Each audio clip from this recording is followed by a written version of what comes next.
గాజాపై Israel సైన్యం మళ్లీ విరుచుకుపడింది.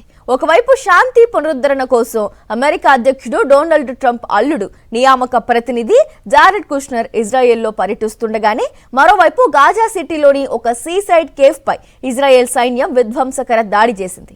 ఈ అటాక్ లో ఒక చిన్నారితో సహా 7గురు అక్కడికక్కడే ప్రాణాలు కోల్పోగా 14 మంది తీవ్రంగా గాయపడ్డారు. హమాస్ ఆయుధ త్యాగం, సీజ్ ఫైర్ ఒప్పందాలపై ఓవైపు చర్చలు సాగుతుంటే మరోవైపు దాడులు ఆపేదే లేదంటూ ఇజ్రాయెల్ రక్షణ మంత్రి చేసిన ప్రకటన పశ్చిమాసియాలో శాంతి ప్రక్రియను తీవ్ర ప్రశ్నార్థకంగా మార్చింది.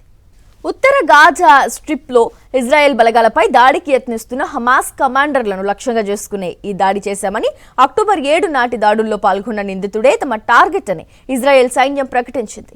ఈ దాడి జరిగిన కొద్ది గంటల ముందే ట్రంప్ ప్రతిపాదించిన 15 పాయింట్ల శాంతి ప్రణాళికపై చర్చించేందుకు జారెడ్ కుష్నర్ ఇజ్రాయెల్ ప్రధాని బెంజమిన్ నెతన్యాహుతో జెరూసలంలో సమావేశమయ్యారు. హమాస్ ఆయుధాలను వీడాలని, యుద్ధంతో దెబ్బతిన్న గాజా పునర్నిర్మాణానికి ప్రాధాన్యం ఇవ్వాలని అమెరికా భావిస్తుంటే ఇజ్రాయెల్ మాత్రం శాంతి ఒప్పందాల నిబంధనలను బేఖాతరు చేస్తూ దాడులు కొనసాగిస్తోంది.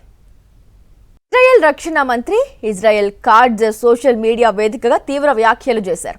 ముప్పును తొలగిస్తామని, ఉగ్రవాదుల ఏరివేత కొనసాగుతుందన్నారు. అక్టోబర్ 7 నాటి దాడులకు పాల్పడిన ప్రతి ఒక్కరిపై ప్రతీకారం తీర్చుకుంటామని ఆయన స్పష్టం చేశారు. తమ సైనికుల రక్షణే ధ్యేయమని, గాజాపై ఇజ్రాయెల్ విధానం స్పష్టంగా ఉందంటూ శాంతి ప్రతిపాదనలను పరోక్షంగా తోసిపుచ్చారు. మరోవైపు ఈ దాడిని హమాస్ తీవ్రంగా ఖండించింది. అమెరికా సారథ్యంలోని బోర్డ్ ఆఫ్ పీస్ ప్రకటనలు ఇజ్రాయెల్ రక్తపాతానికి పచ్చ జెండా ఊపినట్లుగా ఉన్నాయని హమాస్ పొలిటికల్ బ్యూరో సభ్యుడు డాక్టర్ బాసిం నయీం ధ్వజమెత్తారు. ఈ శాంతి ప్రక్రియ అమలుపై తీవ్ర సందేహాలు వ్యక్తమవుతున్నాయి.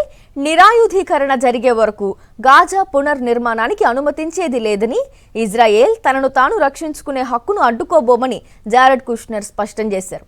హమాస్ దళాలు దశల వారీగా ఆయుధాలు వీడాలని అమెరికా చెబుతుంటే, హమాస్ ఆయుధాలు వీడే వరకు తమ దళాలను గాజా వెనక్కి తీసుకునేది లేదని ఇజ్రాయెల్ భీష్మించుకూర్చుంది.